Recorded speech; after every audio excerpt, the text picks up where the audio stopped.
Hello, everyone, and welcome to Sunday's Art for Contemplation. I'm your host, Sof, and this is Nicole, and we're here today Hello. with Ivan. How are you, Ivan? Fine, thank you. How are you? Amazing. Super excited to be here. It's the end of May, and summer's coming up soon. And Primavera Digitale happened around almost 2 months ago, but we were both there at the same time, and that's kind of how this interview happened. So I know from my end, I'd be super excited to get to know a little bit about yourself, your artistic journey. Yeah, take it away. Well, where do I start? I'm a trained artist, Mm-hmm. like talking about how my artistic journey. Yeah. Also, I have connections to Primavera, not only from the side of blockchain and K, which is gonna come up as topic probably, but also because, as I said previously, I have relations to Italy. I studied in Milan. But yeah, I'm originally Russian, so half Russian, half Italian. I consider myself like actually from the Italian region in Switzerland. Currently, I'm living in Zurich, where they speak German. As you know, in Switzerland, it's a huge chaos with languages. So yeah, this is more or less the short story, like where I can start from. Anything specific you want to know? Yeah, I would love to know about your art style and maybe how you became an artist, like your origin story, if that makes sense. Yeah, I think I can say it was kind of a natural path there because when I was finishing the mandatory studies, the school, I wasn't really sure what I was going to do with my life, and in that moment, I kind of like almost consciously decided this is what I would like to do. Like maybe I had some premises for that. I don't know. I was like that. This is what I happened to do best at the school. In that moment, I had a couple of experiences, like professional experiences. Started to work like and left in a few months and decided to go and learn arts. And then it was also complicated a bit like at some the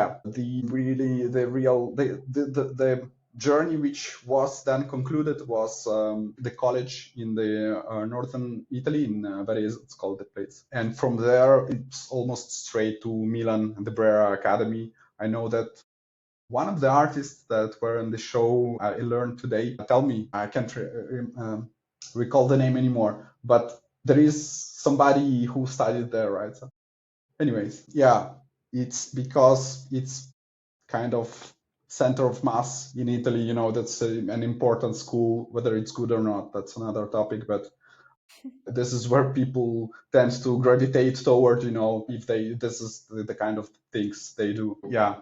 Then got graduated at some point, and my intention was to pursue the career like an artist. I studied painting, but it hasn't been that easy.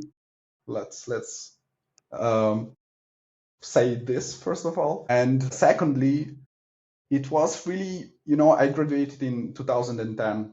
That's already a few years now, and back then there was really the digital movement starting to happen. Like at the academy at the Brera was not really a big thing back then. I have friends who, instead of like following me there, they started to do what was called new media. So stuff related to digital. But yeah, I came to that later on from a different perspective. And yeah, just at some points started to be interested in this, and yeah, changed. It was gradual. I can say, like, from one day to another. Firstly, I started to just, to channel my painting work into digital, like doing digital painting, essentially, mostly. And then something that I was excited about is 3D, which I also what's called self-taught. I know, taught. Yeah, yeah. Did that for a bit of time, and then this is when I got into NFTs. Like 21, I was doing only 3D, And then AI appeared at some point, and I was interested in that as well. So that's what I do mostly, mainly, since some 2-3 years currently, I believe. Yeah, something like that. Yes, more or less the story. Amazing. Yeah. I was just thinking, like, you've been an artist for a long time, and I think one thing that we had a conversation, I think our last interview, it came up with Lisbeth Love. She's also in Florence, and Yeah, she remarked how there's some people who become artists shout out to just Lisbeth. We got to communicate. We were on the dinner, yeah, the last dinner. We were in the same tables with August. Yeah, I've been checking a couple of interviews previously. So. yeah, the last sub. And the last one as well, like the one with her. Yeah. But yeah, no, I was just gonna say that, like, some artists like make art just for blockchain, and then some of them are just using this as a new method Experimental. of like interacting, uploading. So yeah. No, yeah, definitely. I mean, going to that experimenting, and as you said, you've been doing art for so long and experimenting with so many different things. Is there anything like any cool projects that you have coming up that you're kind of working on that you would want to share? Yes, I do have something that I want to share. Like I want to share. There is something that I can share. I don't know whether I want to share. Yeah, I'm working. Okay, let's do this exclusive preview. I'm gonna have a personal show soon. Like it's local, but it's in a cool location. It's gonna be in Basel during the Art Basel, and this is what I'm focused on, like laser focused. You say like it clicks immediately. This is the only thing I can think of. But yeah, depending on what you mean, yeah, working, there is it's like it's definitely two different spaces, like relating to the public, to the people, and and when you are alone in your in front of the canvas or whatever it is, the screen nowadays, yeah. I Or get I it. don't know, sheet of paper. I know that you write, for example, right? Yeah, no, I do, and I actually like I totally understand what you're saying with like you're so focused, you're in front of the screen, and I think we everyone can get like that sometimes. It's part of the human condition, and it's just, I feel like with on your topic on sharing things as well, sometimes I get scared of evil eye, even though I don't come from like a family or culture that necessarily believes in it, but I'm just like, I don't know if I should share this yet or not, but we're doing sounds I'm Yeah, excited to sounds see what fun. you have coming up. So yeah. Yeah, yeah. Thank you for Yeah, giving yeah. for a spoiler that you do have something. Again, thank you for having me. Yeah, yeah. I'm here for that. Of course, of I'm just course. kidding. Yeah. It was also kind of, I have to tell you, before this interview, Nicole and I were kind of joking around because we always talk so much with artists about their like artistic journey and, like what kind of projects they have coming up. But we were thinking we want to get to know artists more personally, and I don't know if you have anything else that like you would want to share about yourself and your personal life, but we're just so curious to know, like, like, for example, do your friends and family know that you're an artist? Kind of like what is like your normal day-to-day life, that what inspires you, like give us everything, give us the tea, give us everything. That's a lot of questions. No, so I don't know. Like as I said, it's not that easy, like the artistic work. So it's not that I'm really can afford to or could afford all this time to always like wake up and thinking in those terms. But yes, my family do know that I am an artist. And what was the third? Just curious, yeah, just What curious to know. inspires me? Yeah. Mhm. Yeah, right. Yeah, that's could be a good start for an interesting conversation. What is it even an inspiration, right? So like I question my practice sometimes, like maybe less than I should, but I try. I like to think that I try. I then I start to really understand, start to understand how it came to like to to be here or doing something, or like finding myself in a given situation, like why did I even agree to make the interview, for example, that kind of stuff, of things. And yeah, I have to say, like, there are things that I think about what I do, how like the genesis, of this things happen to be, and it's really a personal, actually, story. But yeah, I will try to share maybe some parts of it. Let's not reveal too much, and the interest get lost. Is my story is that, I had a personal trauma at some point in teen. Yeah, yeah. I don't want to be honest, I don't want to reveal all of the details. To be honest, I don't even think that matters. Like, we are so many people, there are so many artists, and like the usual terms we use to, like, to talk about this. I don't always support that. It gets really, too, what's called, my god, the words here. If you have a word for Italian, I can try to translate it. Yeah, no. It's flipping from one language to another all of the time. It's such a chaos. I don't even know what the word is. It's images, it's thoughts. Mhm. So, by the way, it's what's the word? Can you try to describe it in a way? What images are coming up to your head right now? It's hard. I understand. Both of us speak Yeah, Spanish, so we're like sometimes yeah. when Yeah, we yeah, talk, yeah, like it takes The brain. forever. yeah, Yeah. yeah, yeah, yeah. It's yeah. I just can't. So we to when people are, sensitive about something, like, to, Mhm. yeah, whatever. Like overly critical about something, you mean? Or Actually, it's that my thoughts just wander. It's not that that's really relevant. I just try to say more things that is necessary, or that I manage to actually keep within a concept. Again, that's not really relevant. What's relevant? It's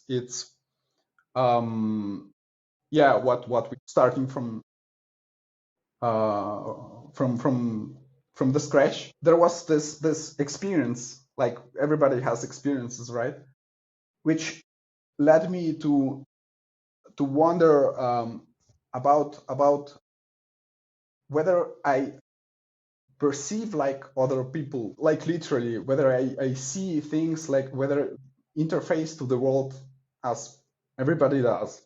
And that was in the same period as when I said, I was deciding about what to do with my life. So yeah, this way I've always been interested in exactly this. How I always use the word perception. So yeah, if we have to talk about what inspires me, like, it's we end up in that area.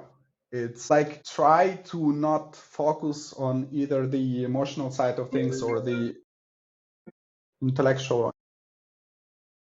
sorry, that was me. So you're saying is about sometimes you don't focus too much on the intellectual, but you focus on the perception, right? Yeah, because what I could observe is that when you talk about inspiration to people, or artists, or people generally, yeah, there is that dualism there, right? Mm-hmm.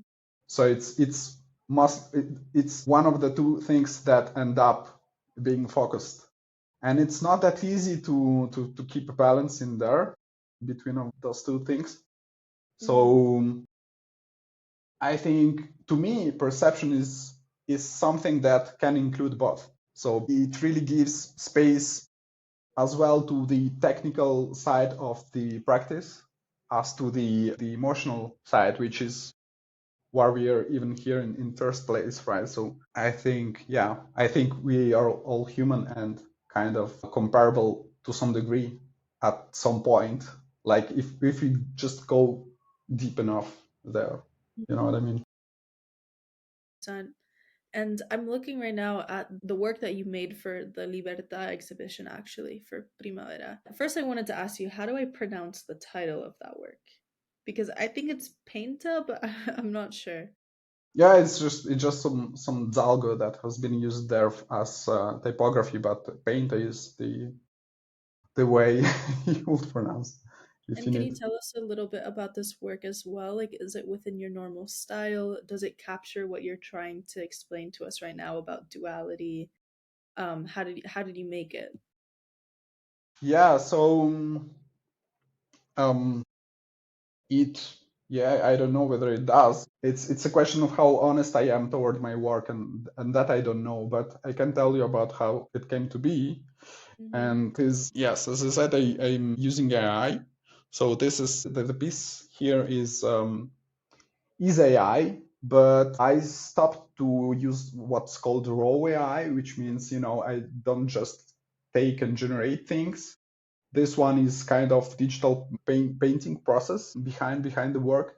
It was, I don't know, uh, yeah, at least a good week of work through. Yeah, actually, it's even hard to say, because one thing that is one component of the work is that it uses some techniques that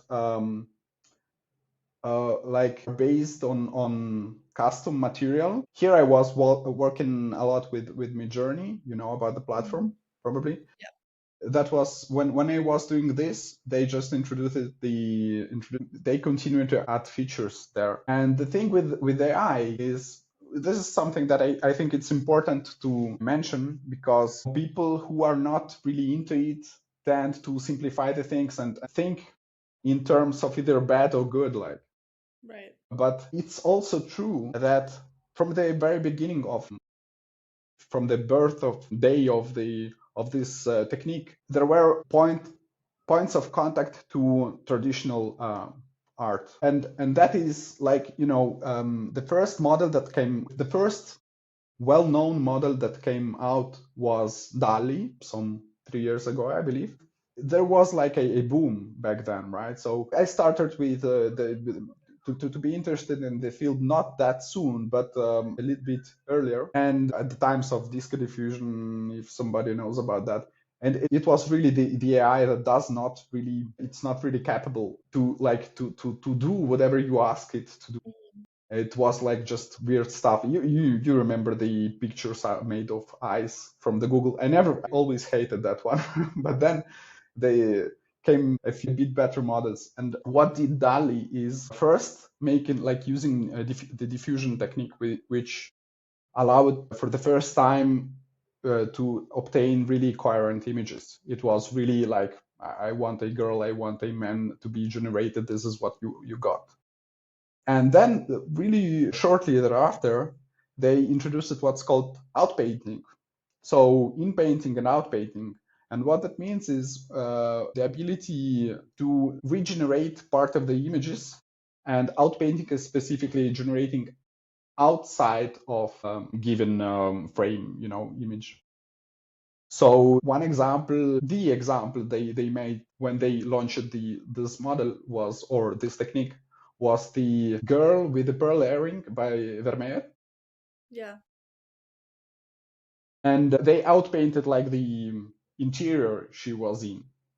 And the interesting thing there is that it really, straight from that moment, this approach implies what's called intentionality, Mm-hmm. right?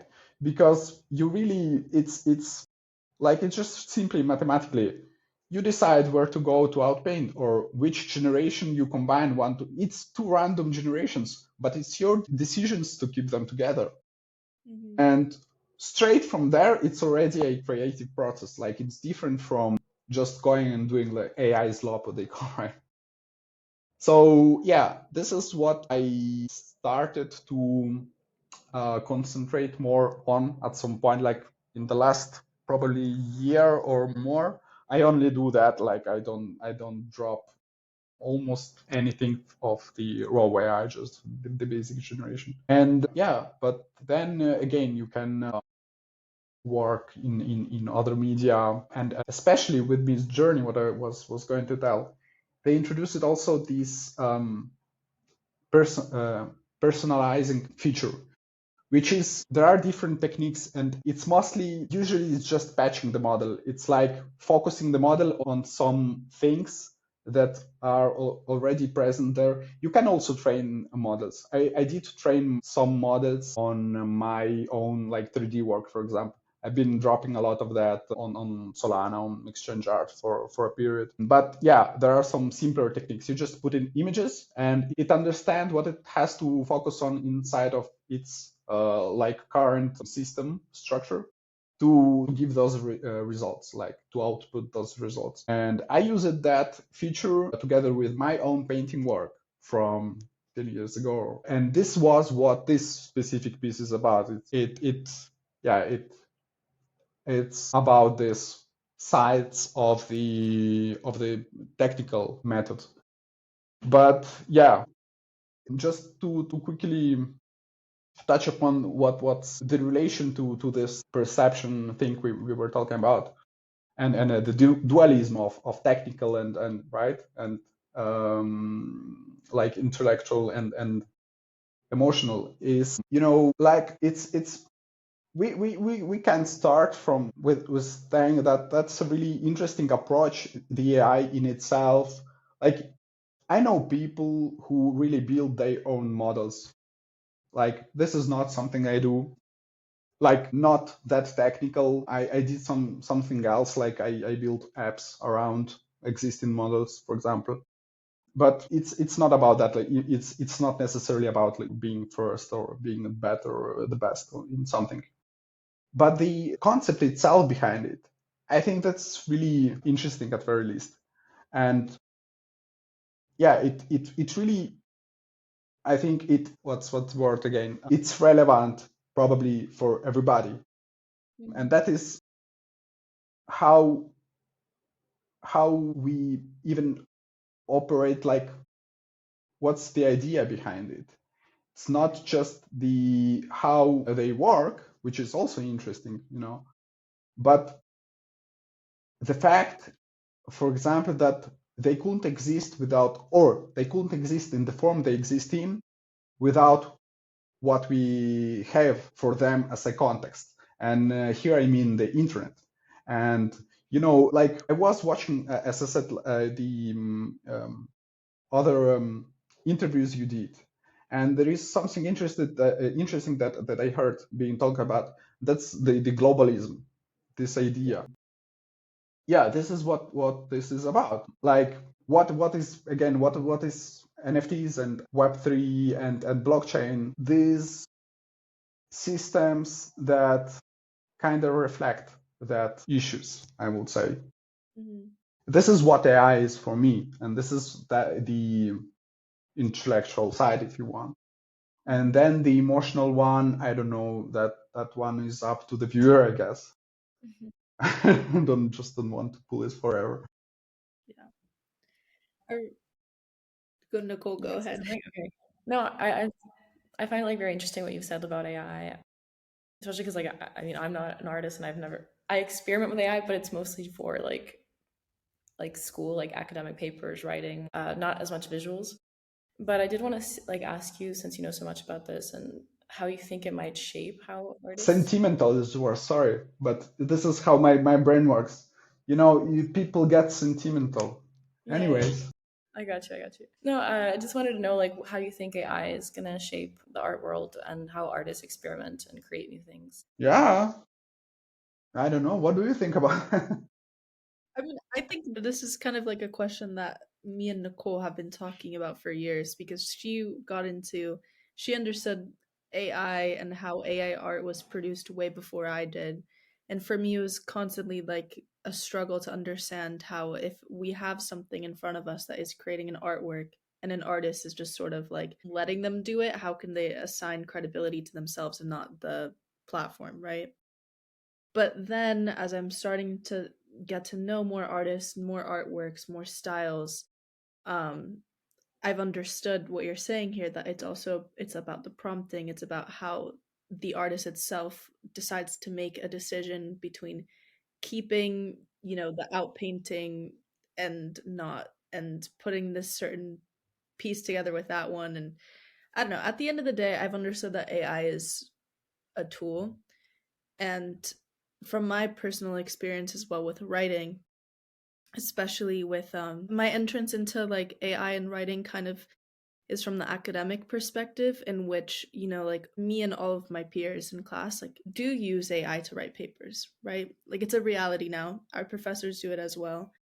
There's nothing wrong with it. It's helping us, you know. But in my head, I'm thinking, I'm pretty sure even though literature has always been an art form, it's even going to be more coveted and special that writers have their own syntax, that they have their own method of differentiating themselves from the cut and paste version that AI is producing. And I think that in itself is maybe at first when AI was coming out, like with Midjourney, or like I'm not super familiar with like the exact name of the tools, but like when it was first coming out, I think we were just seeing like it was limited. But now since it's gotten so much better and models are being trained in different ways, we're seeing that actually like there are many very different use cases for how it can be used, and people are still keeping their integrity while like using that as a tool.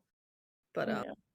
No, yeah. I'm amazed. Like this girl did not use like ChatGPT. I like begged her for the last year. Like I was like, please just like trust me. Like you have to. And she was like refused. Absolutely not. Like expert. She's like sending me things like, oh, like I got this. Yeah. So I'm glad you've made. I don't want to say progress, but you've opened your mind to like Yeah.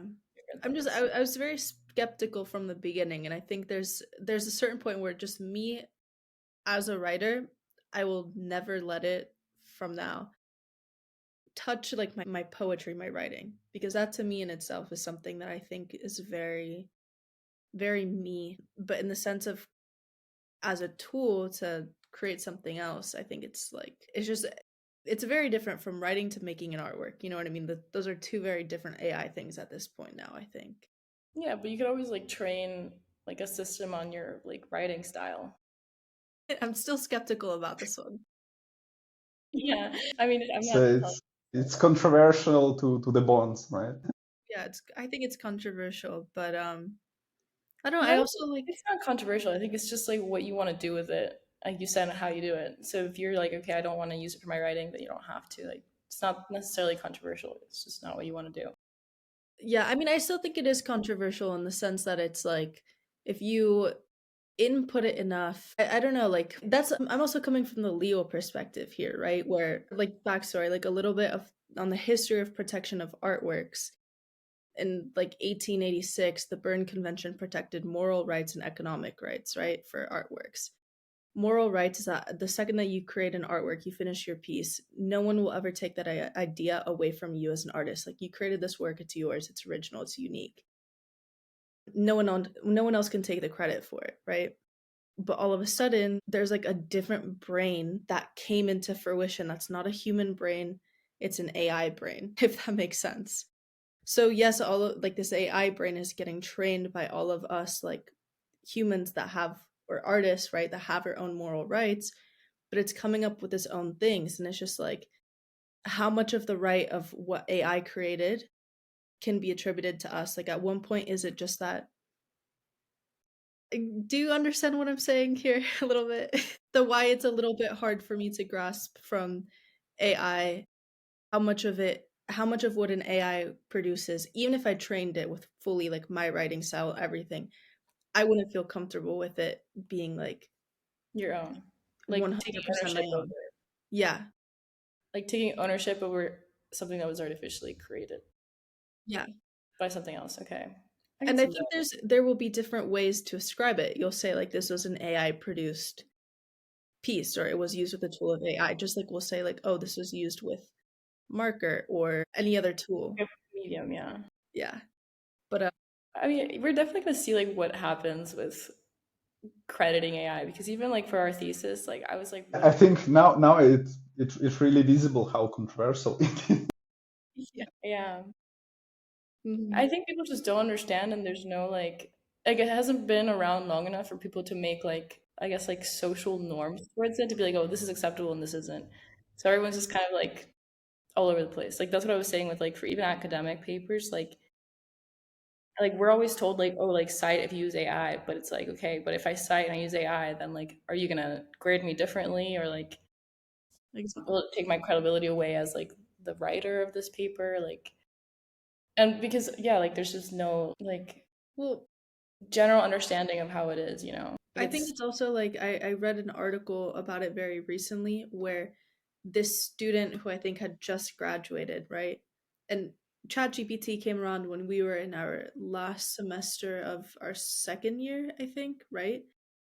But the student had graduated and he got into like a bunch of trouble. He went to an Ivy League and he was saying AI has helped me cheat on absolutely everything. But he's changing the definition around cheating. And I think a lot of professors nowadays view it on the way that AI tools is a method to cheat. But classically, students have always kind of defended cheating by saying, it's not me cheating, but if I have a resource available to me, why am I not going to use it as a tool that's going to help me get a better grade?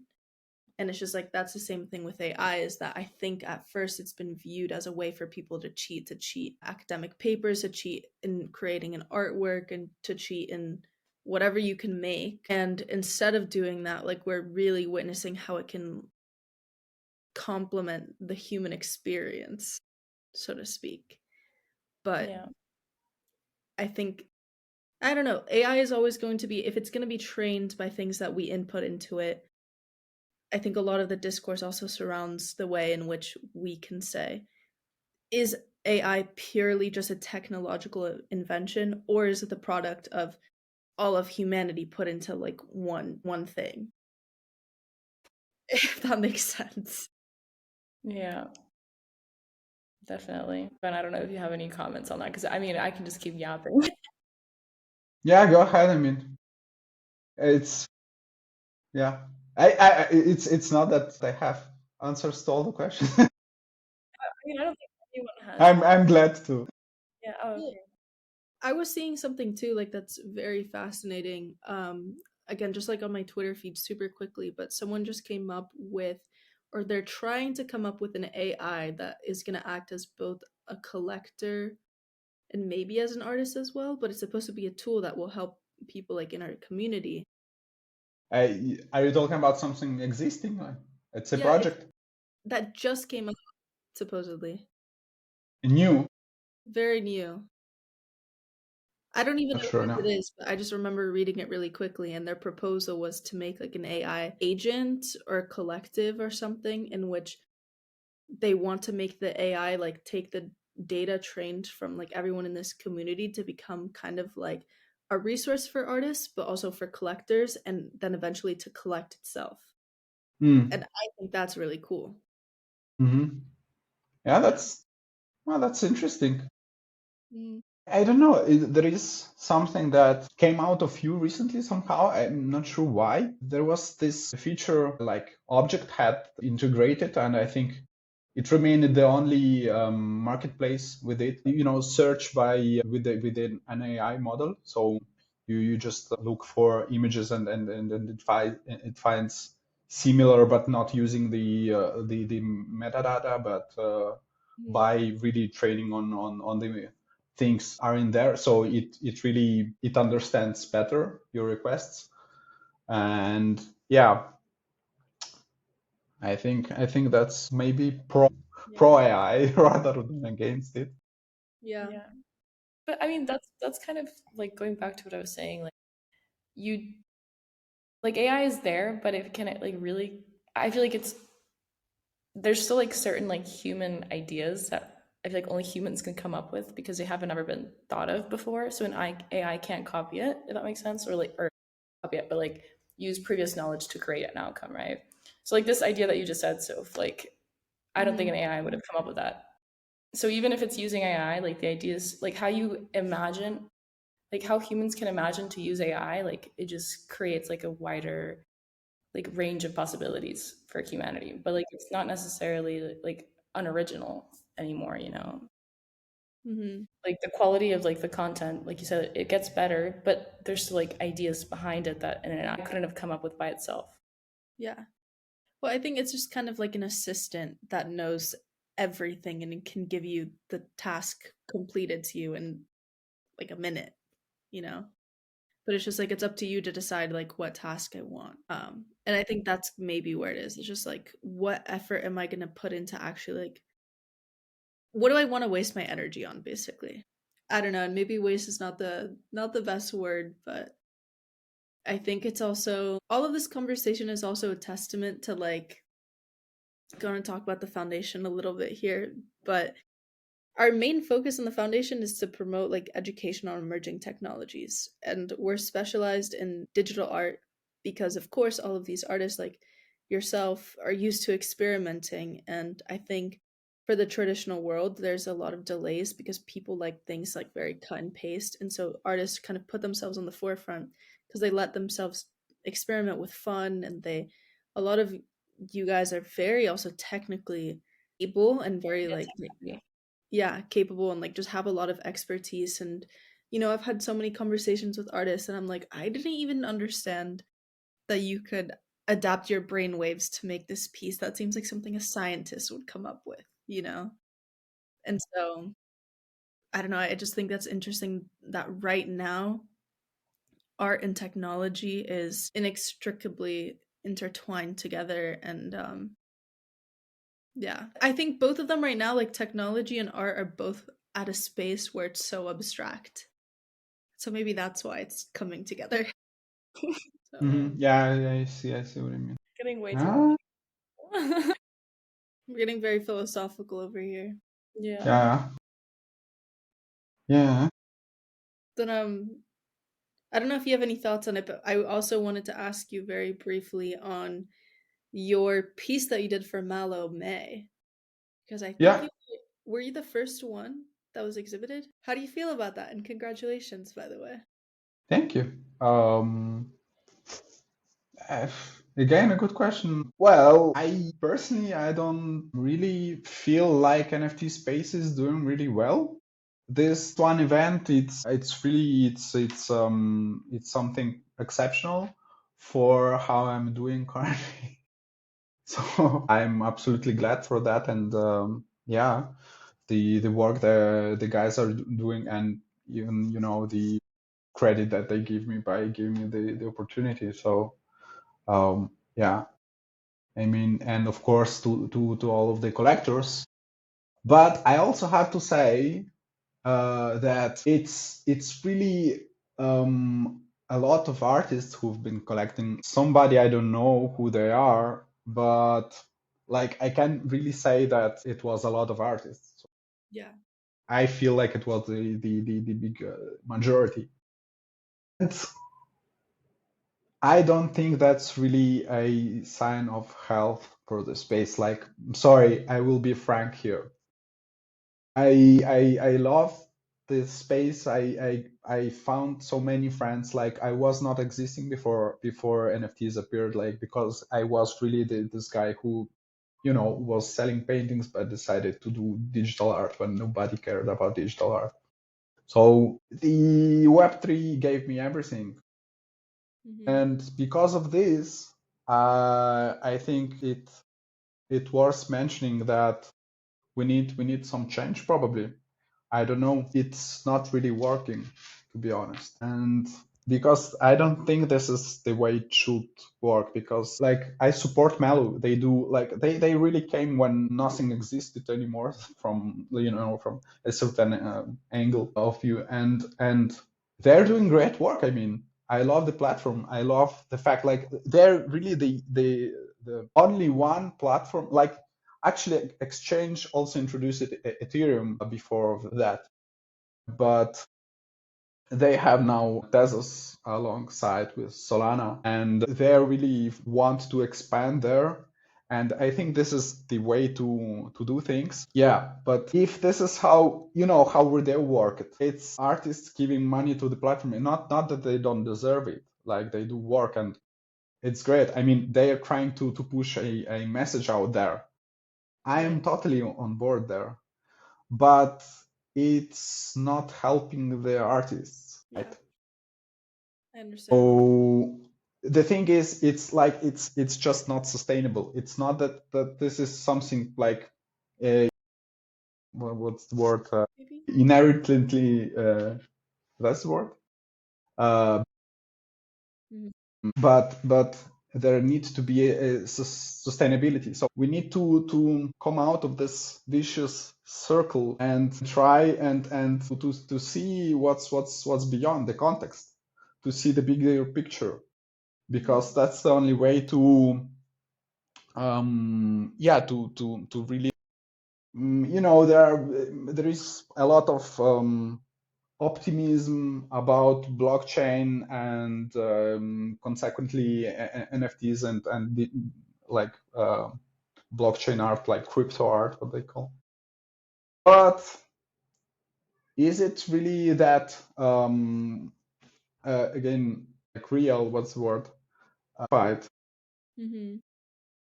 You know, Yeah. It's kind of like it was making me think of like the picture of like the serpent that eats its own tail.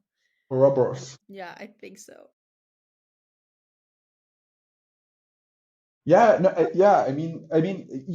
Like I am a proponent of the blockchain. Like I think, like I do believe that that's technology that can contribute to the good, if we need to put it in those terms.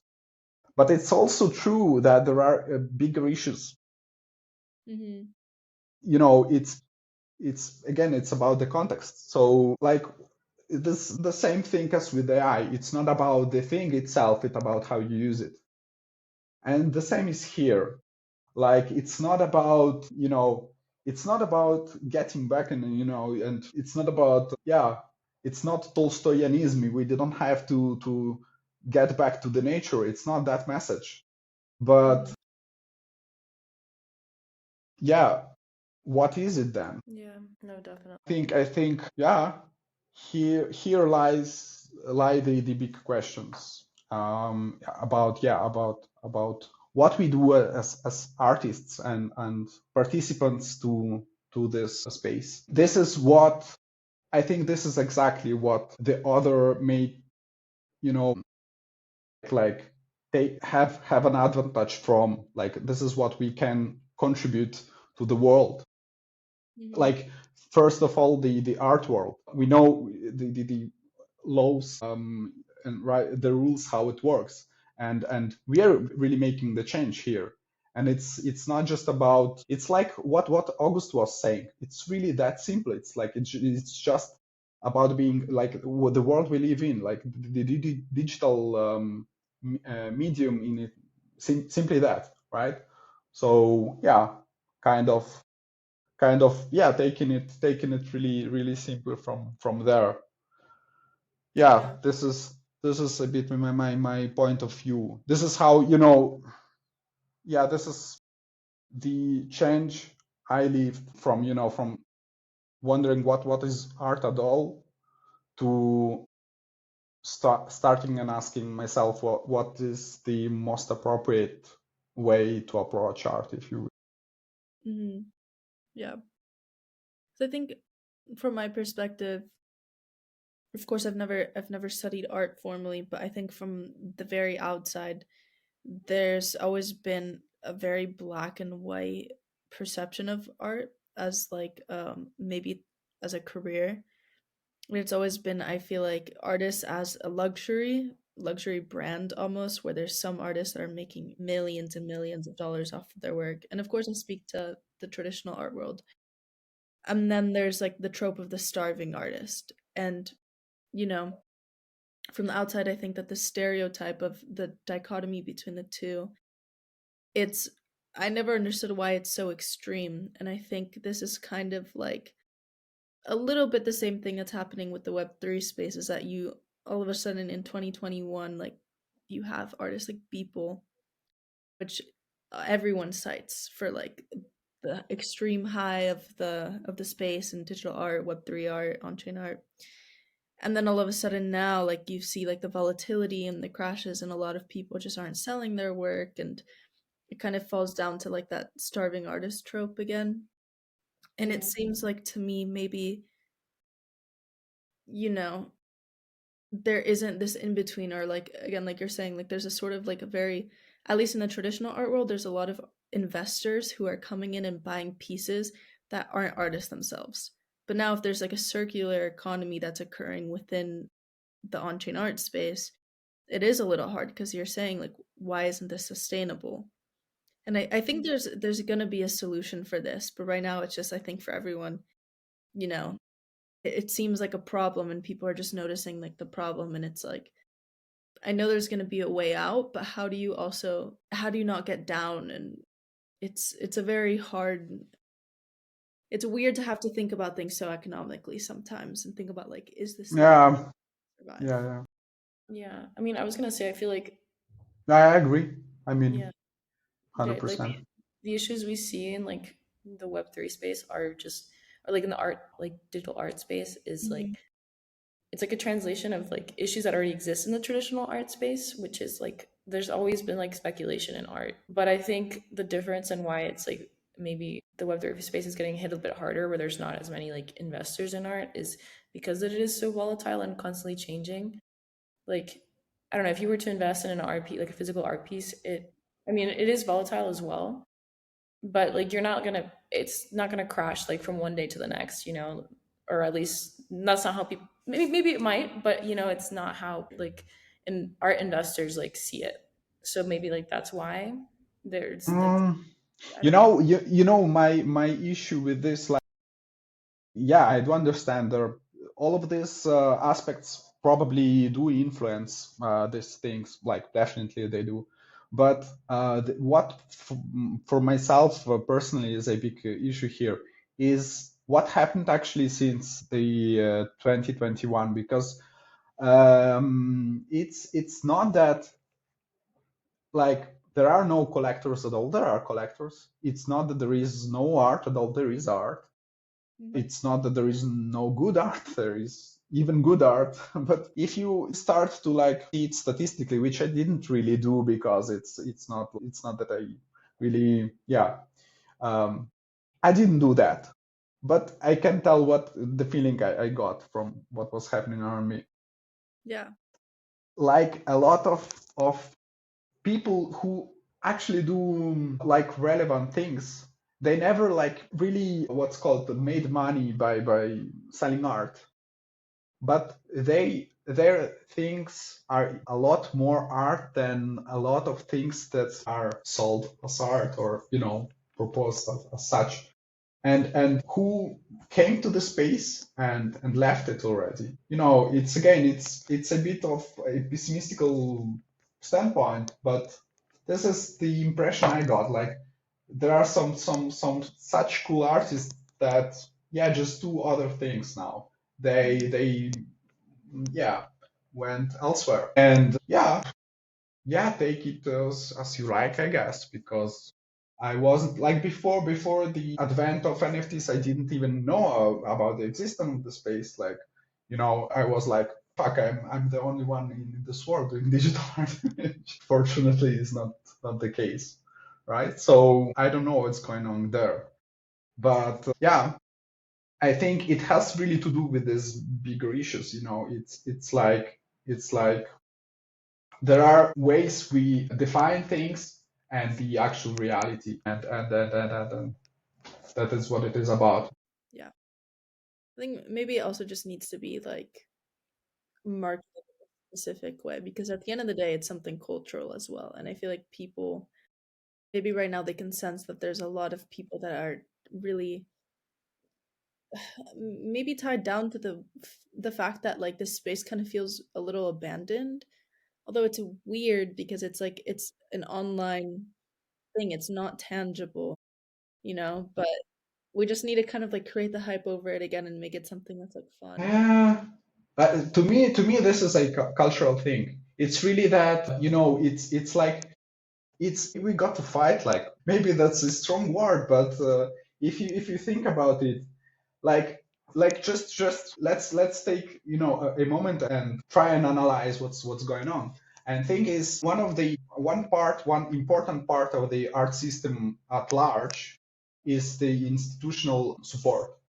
Like, Mhm. we pay taxes that go into institutions that support or not support. You know how that works. Like, I've been in this field for a few years, as we said, and I know for sure, like, it's real funds that land in the hands of tiny groups that decide with not like a really wide open perspective on this type of things. And they go, like, for example, I know this is actually maybe something that is also up to discussion, because I might maybe just what word you can try help me translating now, viziare Italian. Vices? Spoil it.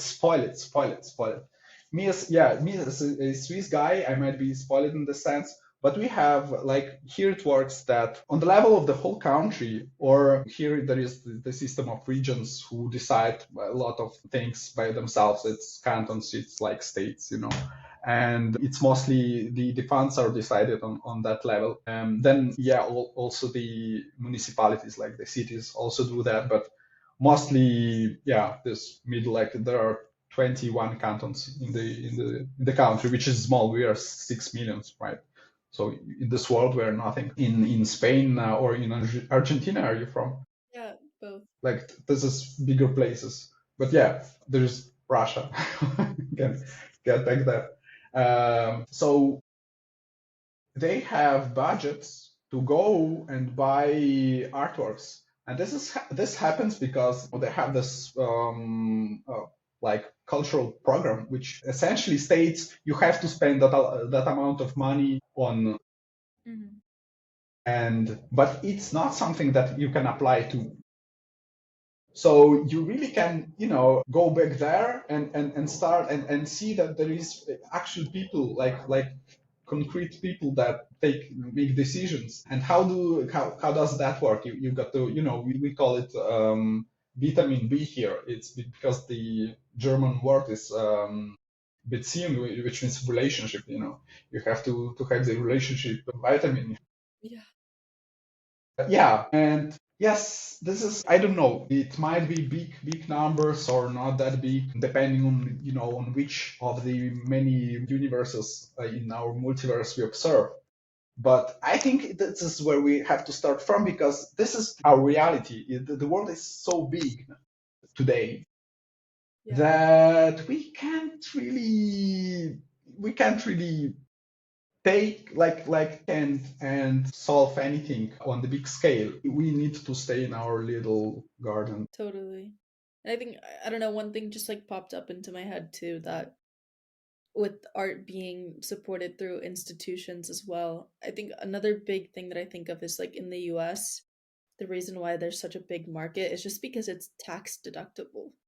Like, there's so many other reasons why people beyond just like the cultural value of buying art do, and at such high numbers. So Yeah, the analogy. this idea, yeah, here you can see the actual issue, in my opinion, because it's really, it's what it's written in law, what art is. And so this is a problem for the actual art, because, yeah, this is relativized, and yeah, and it's written in the law. So this is why, if we don't change things don't change. Yeah, totally.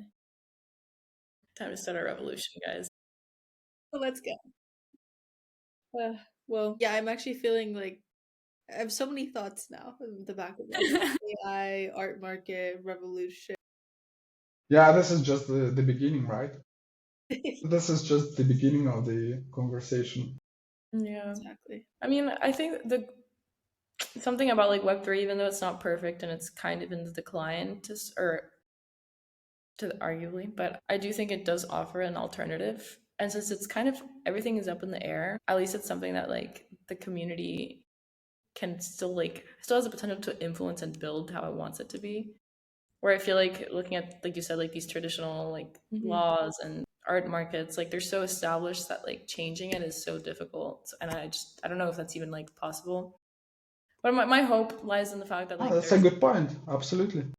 that's my like hope, is that there's people just like realize that we can actually mold it to be what we want it to be.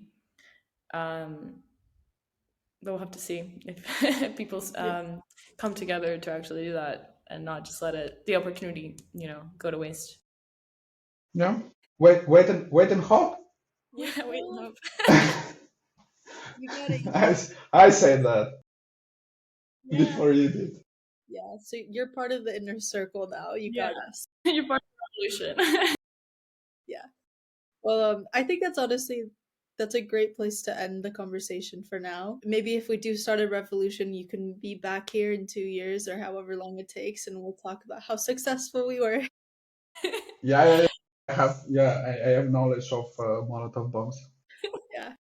Well, anyway, thank you so much for coming on Yeah, today. It was a thank you so pleasure much. to get to know you. Thank you. So, yeah. Okay, wait and hope. Bye, guys. Welcome.